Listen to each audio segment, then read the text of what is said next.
말라기 4장 4절에서 6절 말씀 함께 보겠습니다. 구약 성경 1331면이 되겠습니다. 너희는 내가 호렙에서 온 이스라엘을 위하여 내 종 모세에게 명령한 법 곧 율례와 법도를 기억하라. 보라, 여호와의 크고 두려운 날이 이르기 전에 내가 선지자 엘리야를 너희에게 보내리니 그가 아버지의 마음을 자녀에게로 돌이키게 하고 자녀들의 마음을 그들의 아버지에게로 돌이키게 하리라. 돌이키지 아니하면 두렵건대 내가 와서 저주로 그 땅을 칠까 하노라 하시니라. 아멘. 자, 오늘 읽은 이 말라기서는 구약의 마지막 오늘 책이잖아요. 이 말라기서는 이스라엘 백성들에게 오늘 이스라엘을 구원하실 메시아를 내가 보내주겠다 하는 내용이 말라기서입니다. 자, 그런데 말라기 이후에 400년 동안 하나님의 말씀이 없습니다. 400년 동안. 그러다가 세례 요한이 나타나면서 하나님의 말씀을 광야에서 외칩니다. 그리고 세례 요한 이어 메시아가 오시게 된 것이죠. 그래서 400년을 암흑의 시기 또 침묵의 시기라 그렇게 이야기합니다. 400년의 그 시기를 지나면서 여기 이스라엘 백성들은 어떻게 메시아를 기다려야 하는가, 이것을 오늘 여기에서 말씀해 주는 거예요. 어떻게 메시아를 기다려야 되는지, 이것은 오늘 우리에게도 한번 적용해 보면 좋겠습니다. 성탄절을 보낼 때 그냥 날짜만 지나가는 것이 아니라 정말 이스라엘 백성들이 메시아를 갈망하듯이 오늘 구원이요 생명이요 빛으로 오신 예수 그리스도를 기억하며 준비된 마음으로 여러분 성탄을 맞이할 수 있기를 축복합니다. 자, 그렇다면 여러분 첫 번째 어떤 마음으로 예수님의 탄생을 우리가 맞이하면 좋을까요? 어떤 마음으로? 두 가지만 함께 은혜를 나누고자 합니다. 먼저는 메시아를 사모함으로 기다려야 합니다. 따라해보자. 시작. 메시아를 사모함으로 기다려야 합니다. 누구를 기다리냐 하면 오늘 예수님이 언약으로 주신 메시아를 오늘 여기에 기다리는 것입니다.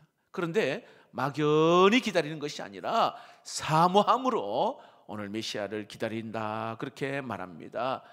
말라기 3장 1절을 한번 볼까요? 앞장인데 3장 1절입니다. 한번 앞에 화면을 보시고 성경책을 보시고 같이 읽어봅시다. 시작. 만군의 여호와가 이르노라. 보라, 내가 내 사자를 보내리니 그가 내 앞에서 길을 준비할 것이요 또 너희가 구하는 바 주가 갑자기 그의 성전에 임하시리니 곧 너희가 너희가 사모하는 바 언약의 사자가 임하실 것이라. 여러분 이스라엘 백성들이요 왜 이렇게 메시아를 여러분 사모했을까요? 사모하는 바. 지금 이들의 삶은요 굉장히 힘들고 희망이 없는 삶입니다. 이들은 고통과 슬픔이 계속 끊임없이 찾아옵니다. 가족을 잃은 슬픔도 있고 때로는 내가 꿈과 계획했던 것들이요 다 그냥 무너지는 그런 상황, 패배감에 때로는 일어설 용기조차 없는 그러한 모습들. 그런데 메시아가 오늘 우리의 삶에 오셔서 우리를 치료하시고 우리를 위로하시고 우리를 구원하시고 그리고 우리에게 참된 소망을 주시겠다 말씀하는 겁니다. 자, 이것을 성경적으로 표현하면 그분은 우리의 왕이시다라는 것입니다. 여러분 우리의 왕은 권세와 능력이 있으셔가지고 우리를 보호하시고 오늘 우리와 여전히 함께 동행하시는 분인 줄로 믿습니다. 우리를 외롭게 내버려 두지 아니하시고 때로는 적으로부터 우리를 지키시고 보호하시는 분이시에요. 그리고 우리 왕이신 주님은 참된 제사장이 되셔서 우리의 모든 허물과 우리의 죄를 우리 주님이 친히 제물이 되셔서 모든 죄를 다 씻어주시고 십자가로 말미암아 그 죄를 씻어주시고 우리를 깨끗하게 하시는 대제사장이십니다. 또한 왕으로 오신 그 주님은 우리의 선지자가 되셔서 내 인생의 길에 어디로 가야 할지를 모르는 나의 인생의 길을 인도하시며 이정표와 같은 그러한 역할을 하시는 분이시죠. 바로 그분이 오늘 이스라엘 백성들이 기다리는 메시아, 오늘 저와 여러분의 메시아인 줄로 믿습니다. 그 메시아를 사모함으로 오늘 여기에 기다린다라고 말합니다. 자, 여러분, 그런데 참 기다린다는 것은 굉장히 참 어렵어요. 기다린다는 게. 왜냐하면 뭔가 기다린다 그러면 이 세상에서로부터 뭔가 뒤처지는 느낌이 있잖아요. 그런 생각이 들어요. 빨리 결정하고 빨리 선택을 해야 되고 빨리빨리 하는 살아야 이렇게 살아남는 이 세상의 가치관을 우리가 가지고 있기 때문에 뭔가 기다린다는 것은 왠지 좀 부족한 느낌이에요. 기다림은 우리에게 익숙하지 않습니다. 너무너무 지루합니다. 자, 그러나 여러분, 성경에 보면 하나님께 쓰임받는 사람들을 가만히 보시면 기다림이라는 그 광야를 통해서 하나님이 그들을 만들어 가심을 알 수가 있습니다. 여러분, 아브라함은요, 하나님께서 너 본토 친척 아비의 집을 떠나 내가 너를 열국의 아비가 되게 하리라 하셨잖아요. 그리고는 25년의 세월을 기다리게 하셨어요. 우리가 잘 알고 있는 이 다윗 같은 경우도 왕으로 그 머리에 기름을 부었습니다. 그런데 무려 13년 동안이나 얼마나 그 힘든 세월을 보냅니까? 도망자로 살아갑니다. 집이 없어서 광야로 동굴로 때로는 미친 채 하면서 살아야 했던 그 시간이었습니다. 요셉은 해와 달과 11별이 자기에게 절하는 꿈을 꾸었습니다. 그런데 그 다음부터는요, 그에게 찾아온 것은 시련이었어요. 애굽의 총리 대신이 되기까지 13년 동안이나 그는 정말 긴 시간을 그는 기다려야 했습니다. 그러나 여러분, 그 시간은 결코 헛된 시간이 아니었다는 것입니다. 그 시간을 통하여 아브라함은 믿음의 조상으로 하나님께서 세워주십니다. 또한 다윗은 그 다윗 속에 있는 이 사울의 어떤 잘못된 속성들을 하나님이 그를 빼내십니다. 그리고 요셉같이 그 시간에 용서를 배우는 거죠. 배우는 거예요. 하나님의 섭리와 뜻을 배우게 합니다. 그래서 하나님의 지혜를 배우게 하셔서 이 요셉은 그 총리가 되어 애굽을 다스리는 그러한 지혜를 얻게 됩니다. 하나님의 사람으로 세워지는 그 시간은 기다림의 시간입니다. 여러분, 기다림이 지루할 수가 있어요. 때로는 불편할 수도 있습니다. 그러나 그 기다림을 통해 하나님의 사람으로 만들어지고 세워지는 시간, 그래서 기도가 빨리 응답되지 않아 답답하기도 하고요, 때로는 정말 내에게 자곤 이 고난이 빨리 좀 물러가기를 바라는 그런 마음도 있지만, 그러나 기다림의 시간을 주신 것은 하나님이 우리를 만들어가는 그러한 하나님의 과정이라는 거예요. 만들어가시는, 더 보배롭고 더 아름답게 만들어가시는 그런 과정. 여러분, 모세는 40년 동안 그 왕궁에서 그 애굽의 최고의 학문을 배웠잖아요. 리더십을 배웠습니다. 그리고는 하나님이 40년 동안 광야로 내쫓습니다. 양과 함께 40년을 살게 합니다. 광야를 알게 합니다. 그리고 80이 되어서 하나님이 그를, 이스라엘 백성들을 이끄는 그거 놀라운 위대한 일을 하게 하십니다. 여러분, 기다림은 분명히 불편하지요. 때로는 그렇지만 그 기다림의 시간을 통하여 성숙되게 하시고 지혜를 배우게 하시고, 그래서 여러분, 하나님은 바로 이 메시아를 기다리게 하시고 사모하게 하십니다. 바로 나에게 오늘 여기에 그 메시아가 필요한 거예요. 오늘 나에게 나의 허물과 나의 죄를 다 사해 주심으로 자유케 해 주실 그 메시아, 때로는 내 인생이 어디로 가야 할지를 모르는 내 인생의 나침반이 되어주시는 메시아, 나의 눈물을 닦아주시며 때로는 나를 위로하시며 나에게 새 힘 주시는, 그리고 캄캄한 그 어두운 그 길에 빛이 되시고 소망 되시는 그 메시아. 여러분, 이번 성탄절은 바로 이 주님을 간절히 사모하는 마음으로 맞이할 수 있기를 축복합니다. 시편 107편 9절에 성경은 이렇게 말합니다. 그가 사모하는 영혼에게 만족을 주시며 줄인 영혼에게 좋은 것으로 채워 주심이로다. 이사야 30장 18절은 더 놀라운 말씀입니다. 같이 읽어봅시다. 시작. 그러나 여호와께서 기다리시나니 이는 너희에게 은혜를 베풀려 하시며 일어나시리니 이는 너희를 긍휼히 여기려 하심이라. 대저 여호와는 정의의 하나님이시라. 그를 기다리는 자마다 복이 있도다. 자, 하나님은 우리에게 은혜를 베푸시며 긍휼히 여기시는 하나님이시라 했어요. 그들 기다리는 자마다 복이 있다. 여러분, 이 복은 진정 나의 복이 되기 위해서 주님을 사모하며 기다리는 성탄절이 되기를 축복합니다. 미국 북장로교회에 소속인 프레드릭 밀러라는 선교사님, 목사님이 계시는데 우리나라에 이제 선교사로 가셨잖아요. 우리나라 이름은 민노하라는 선교사님입니다.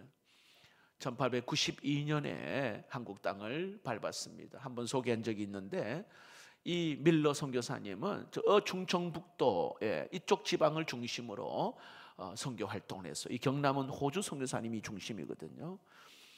근데 이 밀러 선교사님에게 아이가 없다가 6년 만에 하나님이 아들을 주셨어요. 너무 기쁜데 그 아들이 태어난 지 8개월 만에 세상을 떠납니다. 굉장한 슬픔이 찾아왔어요. 그리고 3년이 지나고 나서 하나님이 또 아들을 주었습니다. 모든 슬픔이 사라지고 기쁨이 찾아왔습니다. 그런데 그 아들이 태어난 지 1개월 만에 풍토병으로 죽습니다. 그리고 1년이 지난 후에 그 충격에 의해서 그 부인이, 사모님이 그 견디다 못해 세상을 떠납니다. 자, 불과 몇 년 사이에 두 아들과 아내를 잃어버린 그 선교사님 앞에는 정말 그 조선 사람들이 그 선교사님을 보면서 이런 말을 합니다. 나는 당신의 삶을 이해할 수가 없습니다. 당신을 이렇게 어렵게 힘들게 고통스럽게 했는데 도대체 그 예수란 사람이 누구길래 당신은 지금도 그 예수를 전하고 예수를 기다리고 있습니까? 자, 이렇게 묻는 거예요, 조선 사람들이. 그러자 이 프레드릭 밀러 선교사님이 종일권에 시를 하나 적는데 이것이 여러분 찬송가 96장이잖아요. 어떤 글이냐? 예수님은 누구신가? 그들이 묻는데 예수님은 누구신가? 오는 자의 위로여, 없는 자의 풍성이며 천한 자의 높음과 잡힌 자의 노임되고 그리고 우리의 기쁨 되시네. 예수는 누구신가? 여러분, 진정 우리의 주님은 내 삶에 오셔서 억울하고 고통스럽고 때로는 정말 힘들고 어려운 그 슬픔과 때로는 용서하지 못하는 그 분노에 이러한 마음들을 우리 주님이 만지시고 다스려 주시고 위로하시고 우리의 눈물을 씻겨주시는 분인 줄로 믿습니다. 그 메시아를 오늘 사모함으로 우리에게 기다리는 그 성탄절. 마지막으로 말라기는 이 메시아를 어떻게 맞이해야 하는지를 오늘 말라기서는 말합니다. 따라해 봅시다. 회개함으로 메시아를 맞이해야 합니다. 성탄절은 그냥 기다리면 저절로 지나갑니다. 그러나 그 성탄절이 나의 축복이 되기 위해서는 우리가 준비해야 될 게 뭐냐 하면 바로 회개입니다. 회개. 자, 5절을 보겠습니다. 5절, 오늘 본문의 5절입니다. 보라, 여호와의 크고 두려운 날이 이르기 전에 내가 선지자 엘리야를 너에게 보내리니. 자, 여기 엘리야는 세례 요한을 의미합니다. 앞으로 태어날 세례 요한. 의사 누가가 누가복음 1장 17절에 이렇게 말씀합니다. 그가 또 엘리야의 심령과 능력으로 주 앞에 먼저 와서 아버지의 마음을 자식에게 거스리는 자를 의인의 슬기로 돌아오게 하고 그를 위하여 세운 백성을 준비하리라. 자, 엘리야를 지칭하는 세례 요한, 먼저 와서 그 세례 요한이 해야 할 일은 뭐예요? 백성들 하여금 천국이 가까웠다, 회개하라, 회개시키는 거예요. 그리고 메시아 되신 예수님을 맞이해야 한다. 그렇게 이야기합니다. 여러분, 회개가 뭘까요? 크게 우리가 두 가지로 생각할 수 있습니다. 첫 번째, 이 회개라는 것은 예수 그리스도를 모르고 살았던 때가 있잖아요. 내가 인생의 주인인 것처럼 살았던 그때. 그런데 그때 예수님을 발견하고는 예수님이 나의 구원자가 되시고 나의 주님이 되신다는 것을 믿고 지난날에 하나님 없이 살았던 삶을 돌이키는 게 회개입니다. 또 하나의 회개는 예수님을 믿고 있지만 어때요? 말씀대로 살지 못하는, 우리의 죄를 깨닫고 다시 하나님 앞에 새로운 삶을 결단하고 돌이키는 게 회개입니다. 여러분, 말라기 4장 4절을 한번 보십시오. 성경이 이렇게 말합니다. 너희는 내가 호렙에서 온 이스라엘을 위하여 내 종 모세에게 명령한 법 곧 율례와 법들을 기억하라. 이게 무슨 뜻이냐면, 여러분, 왜 회개가 필요한 줄 아십니까? 여러분, 마태복음 5장에 보면 마음이 청결한 자가 하나님을 볼 것이요, 이렇게 말합니다. 자, 반대로 우리가 생각해 보면 마음이 청결하지 못하면 하나님을 보지 못합니다. 죄가 가득했기 때문에, 죄가 가득한 그 자는 하나님을 볼 수가 없어요. 왜냐하면 이 죄는 하나님과 나 사이를 갈라놓잖아요. 죄가 씻겨져야 우리가 하나님을 볼 수 있고 메시아를 만날 수가 있다는 거예요. 죄가 씻겨져야. 그래서 세례요한은 제일 먼저 와서는 회개하라, 천국이 가까웠다, 그렇게 외치는 이유가 회개하지 않고는 하나님을 볼 수 없기 때문입니다. 회개하지 않고는 주님을 만날 수가 없기 때문에 그래요. 여러분, 바리새인과 서기관, 제사장, 그들은 성경에 아주 능통한 사람이었습니다.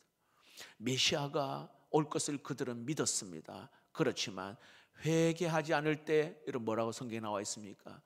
메시아 되는 예수 그리스도가 내 앞에 있는데도, 내 눈앞에 있는데도 그 메시아인 줄 몰랐어요. 얼마나 비극입니까?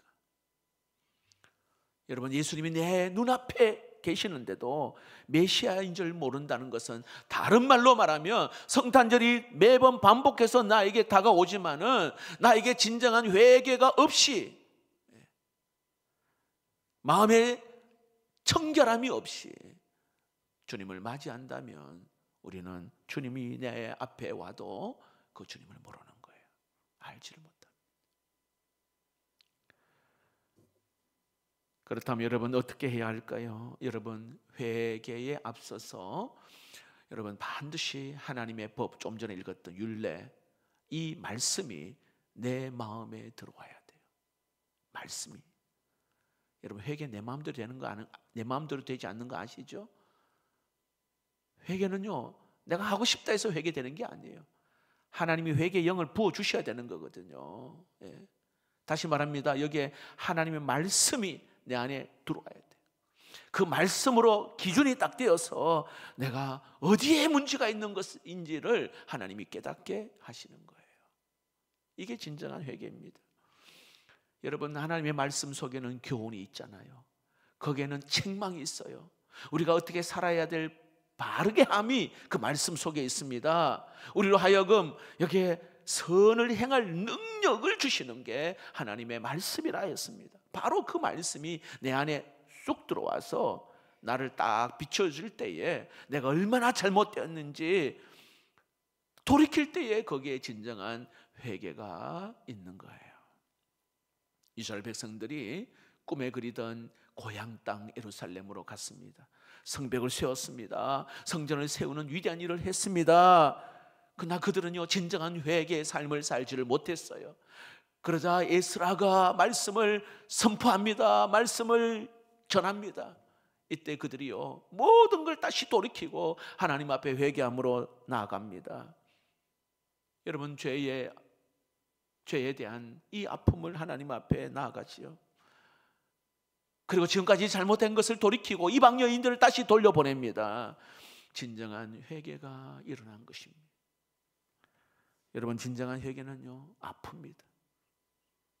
고통이 있습니다.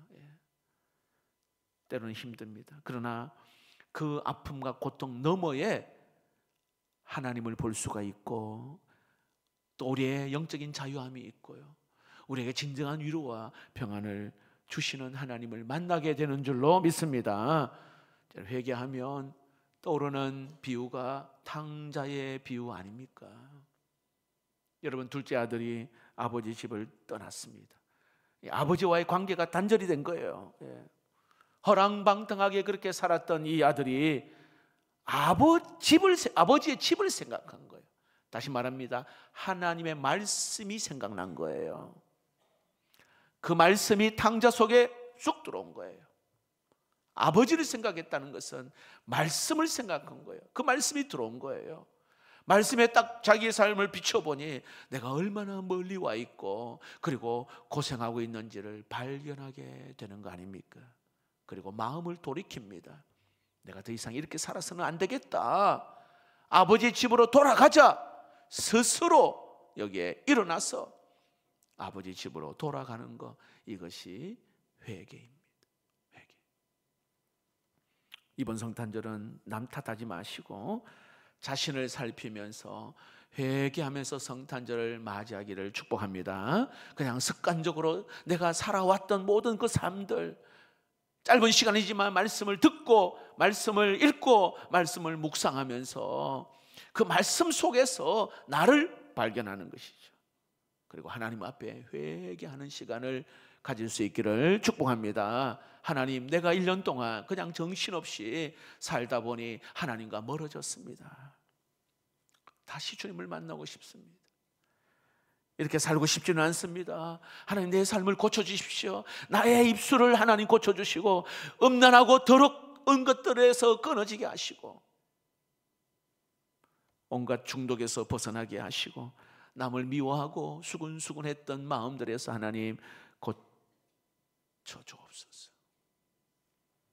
여러분, 성령의 은혜를 부어주셔서 나를 자유케 하시고 나에게 소망을 주시는 그 하나님, 여러분, 이 하나님을 진짜 만나는 성탄절 되기를 축복합니다. 여러분, 성탄절에는 여기저기 성탄 찬양과 캐롤이 우리에게 들려오지만은 더 중요한 것은 내 심령이 새롭게 되어서 진정한 기쁨과 소망을 찾기 위해 회개하며 성탄절을 맞이할 수 있기를 축복합니다. 회개의 전제는 조금 전에 말씀드린 것처럼 말씀이 내 속에 들어와야 돼요. 그리고 그 말씀을 따라서 하나하나 내 삶을 고쳐나갈 때에 마음이 청결하면 하나님을 볼 수가 있습니다. 말씀을 맺겠습니다. 오늘 우리가 함께 했던 말라기서는 우리에게 이렇게 말합니다. 메시아를 기다리며 사모하며 기다리라. 그리고 회개하라 말씀합니다. 마음이 청결한 자 하나님을 볼 수가 있다. 메시아를 볼 수가 있다 말씀합니다. 저는 이번 성탄절에 절망의 자리에서 일어나고 패배의 자리에서 일어나고 우는 자리에서 좌절했던 자리에서 다시 일어나 소망을 향하여 걸어가는 시간 되기를 축복합니다. 하나님 우리에게 이렇게 말씀하시잖아요. 에레미야 29장 11절 말씀에 여호와의 말씀이니라 너희를 향한 나의 생각을 내가 아나니 평안이요 재앙이 아니니라 너희에게 미래와 희망을 주는 것이니라. 이게 하나님의 마음이에요. 하나님의 진짜 마음이에요. 아들들과 아내를 양아진에 묻었던 이 선교사님의 삶은 얼마나 비참했습니까? 그러나 사람들은 그에게 당신이 믿는 예수가 누구냐? 도대체 예수가 누구냐 할 때에 선교사님은 그 96장의 2절 3절에서 이렇게 글을 써나갑니다. 예수님은 약한 자의 강함과 눈먼 자의 빛이시며 병든 자의 고침과 죽은 자의 부활되고 우리의 생명 되시네. 예수님은 누구신가? 추한 자의 정함과 죽을 자의 생명이며 죄인들의 중보와 멸망자의 구원되고 우리의 평화 되시네. 밀러 선교사님은 바로 그 주님을 사모하고 기다렸습니다. 주님 앞에 자기를 돌아봅니다. 그리고 오늘 자기를 통해 이 조선 땅이 새롭게 정말 하나님의 나라를 꿈꾸는 그러한 땅으로 바라보기 때문에 절망에 무릎 꿇지 않았습니다. 슬픔이 그에게 몰려와도 그는 슬픔에 물러가지 않았습니다. 밀려가지 않았습니다. 하나님 나라를 바라보며 하나님이 통치하시 조선 땅을 바라보며 묵묵히 선교사의 길을 걷게 되고 그 헌신이 오늘 대한민국을 복되게 했습니다. 오늘 여러분, 예수님의 탄생을 어떻게 우리가 맞이할까? 여러분, 오늘 주신 말씀 붙들고 정말 사모하는 마음으로 회개함으로 맞이할 수 있기를 축복합니다.